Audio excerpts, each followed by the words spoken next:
बिस्मिल्लाह अर्रहमान अर्रहीम। अस्सलाम वालेकुम बाबरा। ख़वातीन और हज़रात, एक सुलह हुई है तीफी भट्ट साहब की और कैसर भट्ट साहब की। ये सुलह क्यों हुई है, इस पे आज गुफ्तगू करनी है। तो पहले ज़रा थोड़ा सा जायज़ा ले लेते हैं कि देखिए, बुनियादी तौर पे तो लड़ाई, जंग या झगड़ा या दुश्मनी, इसे आप जो भी नाम दें, ये दो ख़ानदानों के दरमियान, बिल्ला ट्रक्का वाला और तीफी भट्ट साहब, बिल्ला पहलवान और तीफी भट्ट साहब की जो ये दुश्मनी है, इसके पस मंज़र में भी जाने की ज़रूरत नहीं है। ज़्यादा हिस्ट्री को हम नहीं खंगालते, अब तो ये बहुत पिटी पिटाई गुफ्तगू बन चुकी है। आज गुफ्तगू करनी है सुलह पे। तो जंग किसके दरमियान? बिल्ला ट्रक्का वाला फैमिली और तीफी भट्ट साहब के दरमियान। नुकसानात हुए, बिल्ला ट्रक्का वाला से लेके बात पहुंची बालाज तक, और फिर फाइनली तीफी भट्ट साहब का एक नुकसान हो जाता है, उनके बहनोई जावेद भट्ट मर्डर हो जाता है। और फिर अब आप जैसा कि सुन रहे हैं कि सुलह हो गई है कैसर भट्ट साहब की और तीफी भट्ट साहब की। और ये सुलह करवाने वाले कौन हैं?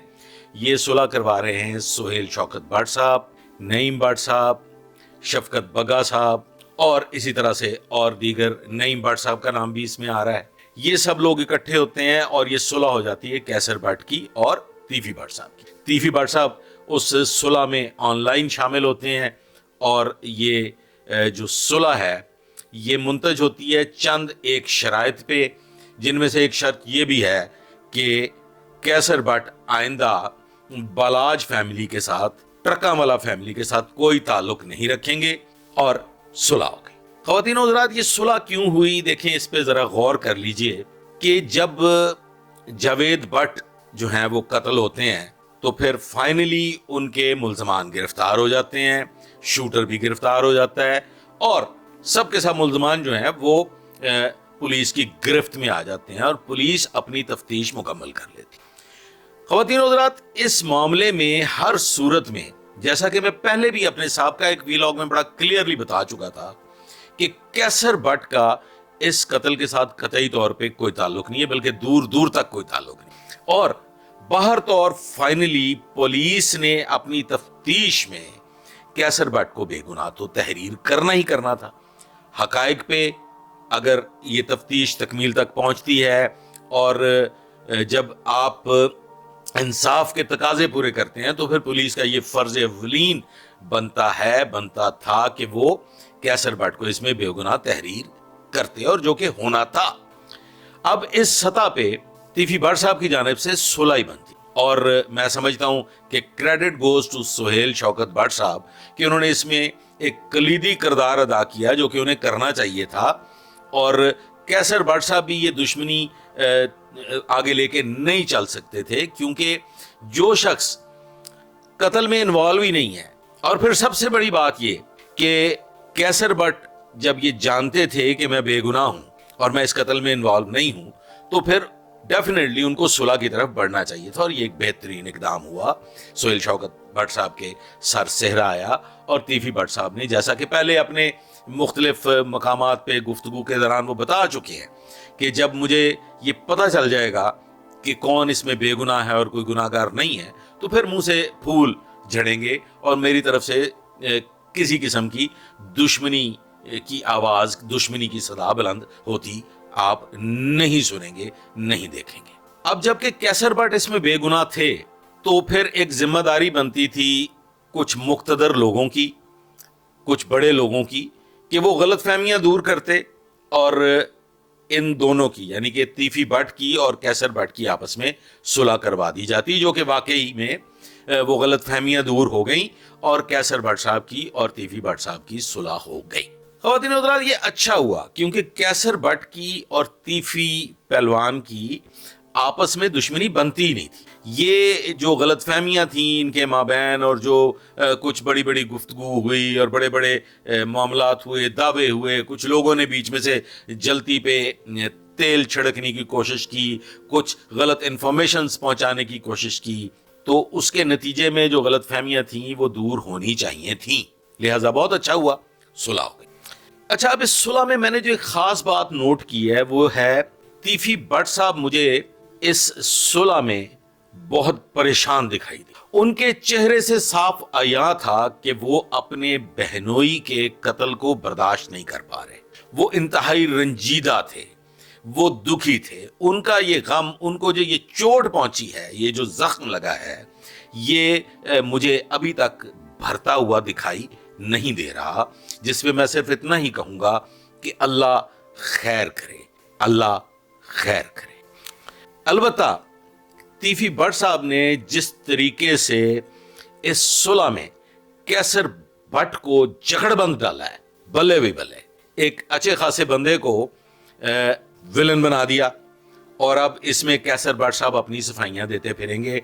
और कैसर भट्ट साहब, मतलब एक तरह से कैसर भट्ट साहब को उन्होंने एक कटहरे में लाके खड़ा कर दिया है और एक बंद लगा दिया है उनके चारों तरफ। तो कैसर भट्ट साहब अब इससे कैसे नबरदाजमा होते हैं, इस मामले से कैसे निकलते हैं, ये फिर एक अगली कहानी है। उस पर आप भी गौर कीजिएगा, मैं भी गौर करूंगा। अच्छा, लोग अब कैसर भट्ट साहब को मोरद इल्जाम ठहरा रहे हैं कि जी उन्होंने बेवफाई की, गद्दारी की, वो धोखेबाज निकले, उन्होंने अपने मामलात हल कर लिए और तनहा छोड़ दिया ट्रका वाला फैमिली को। तो देखें ख़वातीन और हज़रात, जरा हकीकत पसंद बनिए। कैसर भट्ट साहब ने कतई तौर पे कोई गद्दारी नहीं की, कोई बेवफाई नहीं की, कोई धोखा नहीं दिया। अमीर मसहब ने, ट्रका वाला फैमिली ने जावेद भट्ट मर्डर में हवा नहीं निकलने दी। यहां तक कि अमीर मसहब ने तो शायद अपने भाई को भी इसमें एतमाद में नहीं लिया। और फिर कैसर भट्ट उनके इतना करीब था, इतनी करीबी मोहब्बत थी, इतना ताल्लुक था, तो कैसर भट्ट को तो कम से कम एतमाद में ले लिया जाता। तो गोया वो कैसर भट्ट पे भी एतमाद नहीं करता था, लिहाजा उसने, अमीर मसहब ने कैसर भट्ट को एतमाद में नहीं लिया। और ऐसी सूरत में, जबकि कैसर भट्ट को हवा तक नहीं थी कि जावेद भट्ट के साथ क्या होने वाला है, आइंदा आने वाले वक्त में क्या हो जाएगा, तो फिर वैसी सूरत में कैसर भट्ट जबकि इस मामले की जरा सी भी कोई भिनक भी नहीं रखता था, उसके इल्म में नहीं था, तो फिर ये खामखा की दुश्मनी क्यों मोल ली जाती। तो मैं ये समझता हूं कि ऐसी सूरत में कि जब कोई शख्स सिरे से किसी मामले में इन्वॉल्व ही ना हो, सिरे से उसका उससे कोई ताल्लुक ही ना बनता हो, तो फिर बाहर तौर ख़वातीनो हजरात, मेरे साथियों, भाई लोगों, दुश्मनी दुश्मनी हुआ करती है और दुश्मनियों में बर्बादियां ही बर्बादियां होती हैं, सब कुछ जल के राख हो जाया करता है। तो कैसर भट्ट साहब ने दानिशमंदी का मुजाहरा करते हुए ये सुलह की और कम से कम वो अपनी हद तक इस दुश्मनी की आग को ठंडा करने में कामयाब हो गए। कैसर भट्ट साहब के हवाले से पब्लिक शदीद नाराज है और इल्जामात पे इल्जामात लगाए जा रहे हैं। सोशल मीडिया पे बहुत बहुत लंबी चौड़ी गुफ्तगू हो रही है, लेकिन मेरे आखिरी अल्फाज जरा गौर तलब हैं, इन पे गौर कीजिएगा। ख़वातीनो हज़रात, मैंने बहुत पहले एक बात बताई थी कि तीफी भट्ट साहब का और गोगी पहलवान का आपस में कुछ ताल्लुक अब वैसा नहीं रहा जैसा कि इनके दरमियान पहले हुआ करता था। दूरियां हो चुकी हैं और इस सुलह में गोगी पहलवान का और फिर सबसे बढ़ के ख्वाजा अजहर गुलशन साहब का शामिल ना होना किस तरफ निशानदेही करता है, ये आपने कमेंट्स में बताना है कि अजहर गुलशन साहब एक बहुत बड़ी शख्सियत हैं, एक बहुत बड़ा नाम है। तीफी भट्ट साहब के इतने करीब, उनके बुजुर्ग की हैसियत रखते, उनके बाप के मकाम पे फायज। तो ये जो इतनी बड़ी सुलह हुई है, इसमें ख्वाजा अजहर गुलशन का मौजूद ना होना और गोगी का मौजूद ना होना, ये टल्ली है। इस पे गौर कीजिएगा, इस पे मैं भी गौर करूंगा, आपने कमेंट्स में बताना है। अब आ जाते हैं कि ये सुलह यकीनी तौर पे अब एक बड़ी सुलह की जानिब इशारा कर रही, और मैं ये समझता हूं कि वो बड़ी सुलह यानी कि ट्रक्का वाला फैमिली और तीफी भट्ट पहलवान के दरमियान सुलह हो जानी चाहिए। बसूरत दीगर अगर ये सुलह नहीं होती तो जैसा कि ट्रक्का वाला फैमिली के साथ अब कैसर भट्ट भी दूरियां इख्तियार कर चुका है और कैसर भट्ट तकरीबन علیحدگی اختیار کر چکا ہے تو پھر معاملات مزید خرابی کی طرف جائیں گے۔ یہ دشمنی اگر برقرار رہتی ہے تو نہ تیفی بٹ صاحب کے لیے ٹھیک ہے، نہ امیر مصعب کے لیے ٹھیک ہے، نہ ہی اس کے بھائی فتح کے لیے ٹھیک ہے۔ تو گویا یہ دشمنی دونوں خاندانوں کی تباہی کا ایک باعث بنے گی، جو کہ بن رہی ہے۔ تو میں یہ سمجھتا ہوں کہ شاید آنے والے وقت میں اب ان دونوں خاندانوں کے درمیان، یعنی کہ ٹرکا والا فیملی اور تیفی پہلوان، ان کے درمیان صلح ہونے جا رہی ہے۔